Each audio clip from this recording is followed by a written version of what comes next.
नमस्कार, आप देख रहे हैं एनडीटीवी इंडिया। आपके साथ मैं हूं गीता जोशी और शुरुआत कतर से, जहां भारत के लिए आज एक राहत भरी खबर आई। कतर में भारतीय नौसेना के जिन 8 पूर्व कर्मियों को वहां से एक निचली कोर्ट ने मौत की सजा सुनाई थी, उसे ऊपर की अदालत यानी कोर्ट ऑफ अपील ने जेल की सजा में बदल दिया है। 27 अक्टूबर को इन 8 भारतीयों को वहां की कोर्ट ने कथित जासूसी के आरोप में मौत की सजा सुनाई थी। कतर के दहरा ग्लोबल टेक्नोलॉजीज में काम करने वाले 8 भारतीय वहां गए थे। ये लोग वहां इटली की मीजेट पनडुब्बी बनाने से जुड़े संवेदनशील प्रोजेक्ट में काम कर रहे थे। अचानक पिछले साल अगस्त में इन्हें गिरफ्तार कर लिया गया। कोई वजह तक नहीं बताई गई।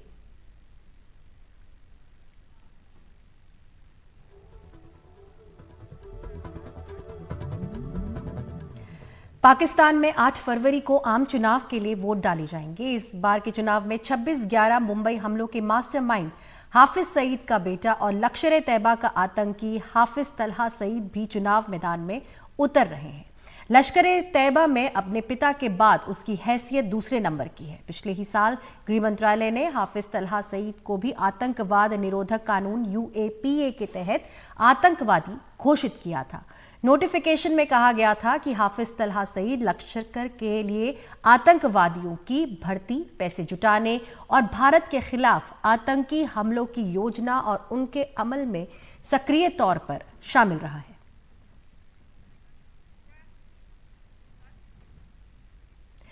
अपने 139वें स्थापना दिवस पर RSS के गढ़ नागपुर में कांग्रेस ने बड़ी रैली की। रैली में कांग्रेस अध्यक्ष मल्लिकार्जुन खड़गे, राहुल गांधी, प्रियंका गांधी, तेलंगाना और हिमाचल प्रदेश के मुख्यमंत्रियों के साथ कई वरिष्ठ नेता शामिल हुए। इस दौरान राहुल गांधी ने कहा, देश में विचारधारा की लड़ाई चल रही है। साथ ही उन्होंने कहा कि बीजेपी की विचारधारा राजाओं की विचारधारा है। वहीं कांग्रेस अध्यक्ष मल्लिकार्जुन खड़गे ने कहा, पिछले 10 साल से बीजेपी और RSS देश को तंग कर रहे हैं। अगर इन्हें रोका नहीं गया तो देश बर्बादी की ओर चला जाएगा और लोकतंत्र संविधान खत्म हो जाएगा। कि राजनीतिक लड़ाई है, सत्ता की लड़ाई है, वो है।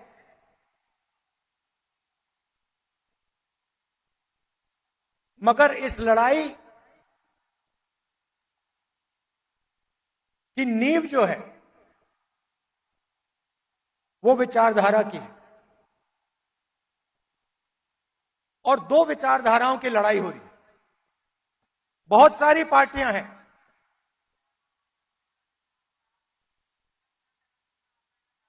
एनडीए में है, इंडिया अलायंस में है,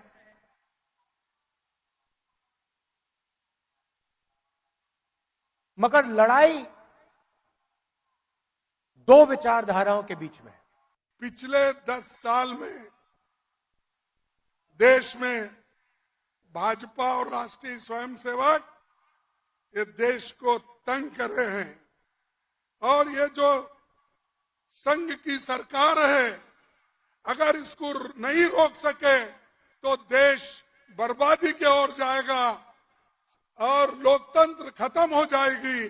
देश का संविधान जो बाबा साहब अम्बेडकर और पंडित जवाहरलाल नेहरू जी ने मिलकर बनाया, वो भी खत्म हो जाए। वहीं कांग्रेस की रैली पर महाराष्ट्र के डिप्टी CM देवेंद्र फडणवीस ने कहा कि राहुल गांधी को लोग गंभीरता से लेने को तैयार नहीं है। उन्होंने इसको महारैली कहा था, लेकिन ये सूक्ष्म रैली हो गई, क्योंकि छोटे ग्राउंड में रैली लेने के बावजूद भी आधा मैदान खाली रहा, कुर्सियां खाली रही और राहुल गांधी इनका भाषण सुनने के लिए लोग रुके नहीं, उन्होंने जाना शुरू कर दिया। तो मुझे लगता है कि उनकी थीम थी है तैयार हम, लेकिन नागपुर विदर्भ के लोगों ने बताया हम तैयार नहीं है और इस रैली के लिए तेलंगाना से भी लोग उन्होंने लाए थे, बावजूद उसके वो कुर्सियां नहीं भर पाए। तो मुझे लगता है कि जब राहुल गांधी को लोग सीरियसली लेने को तैयार नहीं है तो हम क्यों उसके ऊपर सीरियस होकर कोई सवाल जवाब करें। एनडीटीवी की खबर का असर हुआ है। राहुल गांधी ने अखिल भारतीय राष्ट्रीय सेवा दल के दिवंगत महासचिव कृष्ण कुमार पांडे के परिवार वालों को 25 लाख का चेक सौंपा। कृष्ण कुमार पांडे बीते साल भारत जोड़ो अभियान में पूरे समय शामिल रहे थे, लेकिन नांदेड़ में दिल का दौरा पड़ने से उनकी मौत हो गई थी। तब कांग्रेस ने पांडे परिवार के लिए मदद का ऐलान किया था, लेकिन वो मदद मिली नहीं। आज जब एनडीटीवी ने उनके परिवार वालों का ये दर्द सामने रखा तो कांग्रेस हरकत में आई। परिवार को बुलाकर ये राशि सौंपी गई। आभार प्रदर्शनानंतर कार्यक्रमाचं समापन होईल। राहुल गांधी जी से अनुरोध करता हूं। इंडिया गठबंधन की चुनौतियां खत्म होने का नाम नहीं ले रही हैं। आज पश्चिम बंगाल की मुख्यमंत्री ममता बनर्जी के बयान से फिर गठबंधन पर सवाल खड़े हुए हैं। उन्होंने कहा कि इंडिया गठबंधन पूरे देश में रहेगा, लेकिन बंगाल में सिर्फ तृणमूल कांग्रेस ही बीजेपी का मुकाबला कर सकती है। इंडिया জোট সারা ভারতবর্ষে থাকবে আর বাংলায় তৃণমূল কংগ্রেস লড়াই করবে। মনে রাখবেন, বাংলায় তৃণমূল কংগ্রেসই বিজেপিকে শিক্ষা দিতে পারে, সারা ভারতবর্ষকে পথ দেখাতে পারে, অন্য কোনো পার্টি নয়। ভাঙড় রাজারহাট দিয়ে গঙ্গায় হাবড়ায় বালুকে অ্যারেস্ট করে অনেক কাজ করেছে। ও অ্যারেস্ট করেছে কিসের জন্য? যাতে পার্টির কাজ করতে না পারে, যাতে ইলেকশন করতে না পারে। আর সেই সুযোগে সিপিএম कांग्रेस बीजेपी একসাথে বেরিয়ে পড়েছে রাস্তায়, রোজ মিছিল করছে আর সবাইকে চোর চোর বলছে।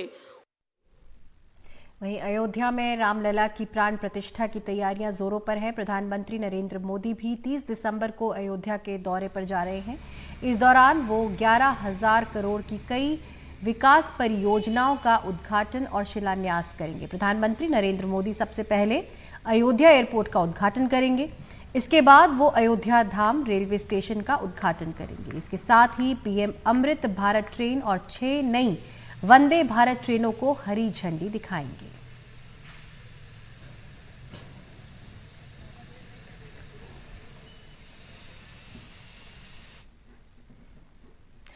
जम्मू कश्मीर में जो भी हुआ उसे मानना पड़ेगा, माफ कर भूलना होगा और आगे बढ़ना होगा। जम्मू कश्मीर पर यह बात कही है सुप्रीम कोर्ट के हाल ही में रिटायर हुए जज जस्टिस संजय किशन कौल ने। जस्टिस कौल ने हमारे सीनियर एडिटर आशीष भार्गव से एक्सक्लूसिव बातचीत में कहा कि जम्मू कश्मीर में 30 साल से कोई हल नहीं निकला, एक पूरी की पूरी पीढ़ी बड़ी हो गई।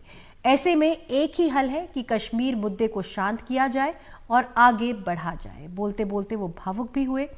आपको बता दें कि जस्टिस संजय किशन कौल जम्मू कश्मीर को विशेष दर्जा देने वाले अनुच्छेद 370 को खारिज करने वाली सुप्रीम कोर्ट की 5 जजों की बेंच में शामिल थे। सर, कॉन्स्टिट्यूशनल इशू था 370 का, लेकिन आपने कुछ और भी लिखा, कश्मीरी पंडितों की पीड़ा को लिखा, उनके घाव भरने की बात की, एक कमेटी बनने की बात की। वो लिखने के पीछे आपके मन में क्या चल रहा था? देखिए, कहीं ना कहीं हम सब एक सोच रखते हैं जहाँ से आते हैं। मैं उस स्टेट से जुड़ा हूँ, आया हूँ। मैंने उस स्टेट की पीड़ा दोनों तरफ से देखी है। तो जो मैंने रखा है उसमें मैंने कहा है कि 1980 से कुछ न कुछ प्रॉब्लम चलती आ रही थी, बट 89 में आके वो एक तरह से उभरी। 4.5 लाख कश्मीरी पंडित वहाँ से निकाले गए, वहाँ से उनको आना पड़ा और उसका किसी ने कोई सोल्यूशन नहीं ढूंढा। किस वक्त क्या चीज़ ख़राब हो गई जहाँ इतने अच्छा माहौल को बिगड़ गया, कहना मुश्किल है, शायद हम भी समझ नहीं पाए इसको। तो 1980s में थोड़ी थोड़ी इसकी विजिबिलिटी दिखती थी इन चीज़ों की, बट इतनी हालात ख़राब हो जाएगी। 89 तक मैं गया हूँ। 89 पे मेरा एक ऑर्चर्ड था, वहाँ मैं जाके रहता था। उस कॉटेज के आसपास 1-1.5 मील तक कोई और आबादी नहीं थी।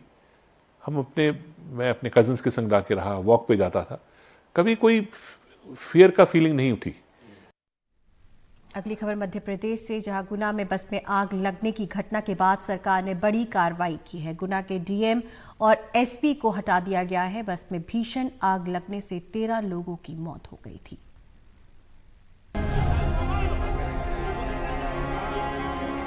MP 08P0199 गुना से अरौन जाने वाली ये बस 13 लोगों के लिए जलती चिता बन गई। हादसा इतना भयानक कि डंपर से बस को 1.5 घंटे बाद पलटा गया। लाशें उठाने लगे तो अंग गिर गए, 7 शव एक दूसरे से चिपके थे। 2008 में खरीदी गई बस का फिटनेस सर्टिफिकेट फरवरी 2022 तक मान्य था। रोड टैक्स 2021 तक भरा गया था, फिर भी बस दौड़ रही थी। जिम्मेदार हादसे के बाद जांच की आंच में हाथ सेक रहे थे। कमियां तो देखिए बाद में समझ में आएगी, अभी तो हादसा हम लोगों ने देखा है, मौका देखा है, निरीक्षण किया है। अब इसमें किस कारण से हुई इसकी पुलिस द्वारा भी आपराधिक प्रकरण दर्ज कर लिया गया। हम लोग भी जो हमारे परिवहन नियम है उनमें भी देखते हैं कि इस बस में क्या क्या कमी थी, कैसे चूक हुई है। बाकी दुर्घटना है। जो ऑनलाइन जो इसका रिकॉर्ड स्टेटस चेक वो सब अभी 2022 से अनफिट वो सब हम लोग अभी चेक करेंगे। जो परिवहन विभाग के डिप्टी कमिश्नर यहाँ घटना स्थल पर पहुंचे, जहां पर ये बस हादसा हुआ था उसकी जांच के लिए पहुंचे। इस तरह की जो घटनाएं हैं वो पुनरावृत्ति ना हो, उसकी ओर भी देखा जाएगा और एक विशेष अभियान चला जाएगा कि ये दोबारा से इस तरह की घटना ना हो। हादसे के बाद बगैर कागजात बस चलाने के मामले में गुना आरटीओ और फायर ब्रिगेड देर से पहुंचने की वजह से सीएमओ को सस्पेंड कर दिया गया। मुख्यमंत्री डॉक्टर मोहन यादव घायलों से मिलने अस्पताल पहुंचे, मृतकों के परिजनों के लिए मुआवजे का ऐलान किया।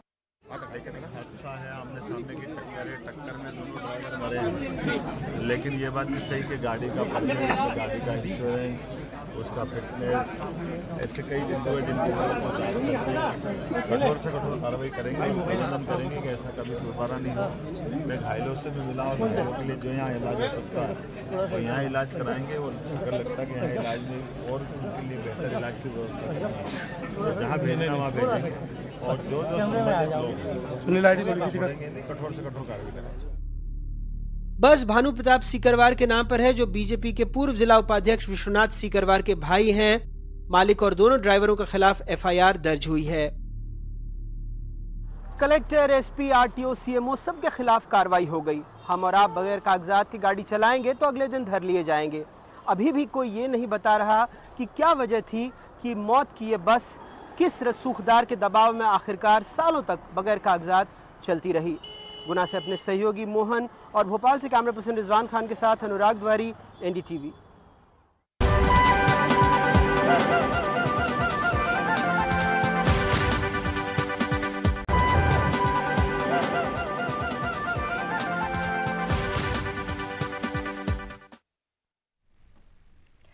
समुद्र में दुश्मनों के दांत खट्टे करने के लिए नौसेना बेड़े में लगातार नए युद्धपोत और पनडुब्बी शामिल किए जा रहे हैं। खास बात है कि देश में ही युद्धपोत के निर्माण पर जोर दिया जा रहा है और उसमें सबसे अहम योगदान मुंबई के मझगांव डॉक शिप बिल्डर्स की अहम भूमिका है। पेश है इस वर्ष अपने स्थापना के 250 साल पूरा करने वाली कंपनी के सीएमडी संजीव सिंघल से हमारी खास बातचीत। भारतीय नौसेना लगातार समंदर में अपनी ताकत बढ़ा रही है और उसमें सबसे बड़ा जो योगदान रह रहा है वो रह रहा है Mazagon dock shipbuilders limited का। हमारे साथ इसमें बात करने के लिए हैं डॉक के सीएमडी संजीव सिंघल जी। सर, एक 250 साल का गौरवशाली इतिहास है और कई युद्धपोत और पनडुब्बी आप लोग नौसेना को दे चुके हैं। आगे और भावी किस तरह की योजनाएं हैं और किस तरह से और ताकत बढ़ाएंगे आप नौसेना की? देखिए, आज की डेट में जो हम प्रोजेक्ट एग्जीक्यूट कर रहे हैं उसमें प्रोजेक्ट 75 है, जिसके अंतर्गत 6 सबमरीन्स हमें डिलीवर करनी है। 5 सबमरीन हम ऑलरेडी नौसेना को सुपुर्द कर चुके हैं और एक सबमरीन जो है वो करीब कंप्लीट है, 2024 में डिलीवर कर देंगे।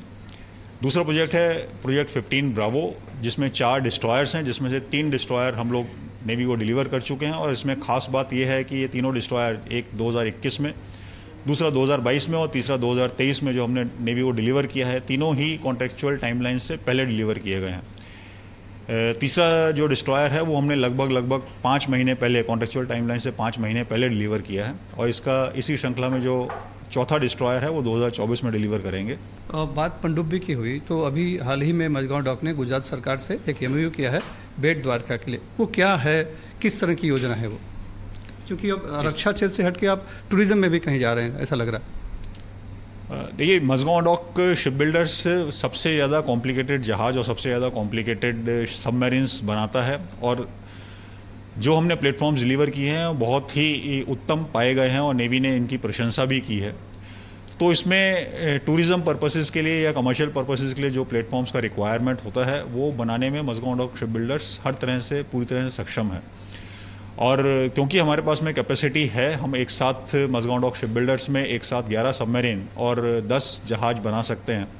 अगर छोटे जहाज़ों की बात की जाए या छोटी पनडुब्बियों की बात की जाए तो ये नंबर इससे भी ज़्यादा हो सकता है। तो ये कैपेसिटी क्योंकि हमारे पास में अवेलेबल है तो कमर्शियल साइड में या टूरिज़्म साइड में भी हम लोग बिजनेस में इंटरेस्टेड हैं।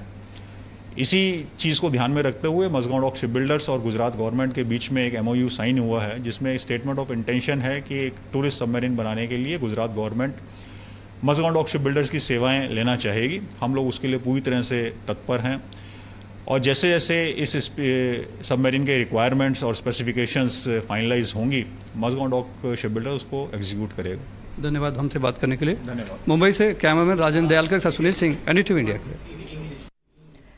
और महाराष्ट्र के ठाणे में एक यहूदी पूजा स्थल को बम से उड़ाने की धमकी मिली है। धमकी के बाद पुलिस ने सुरक्षा इंतजाम बढ़ा दिए हैं। साथ ही पुलिस धमकी देने वाले की तलाश में भी जुटी हुई है।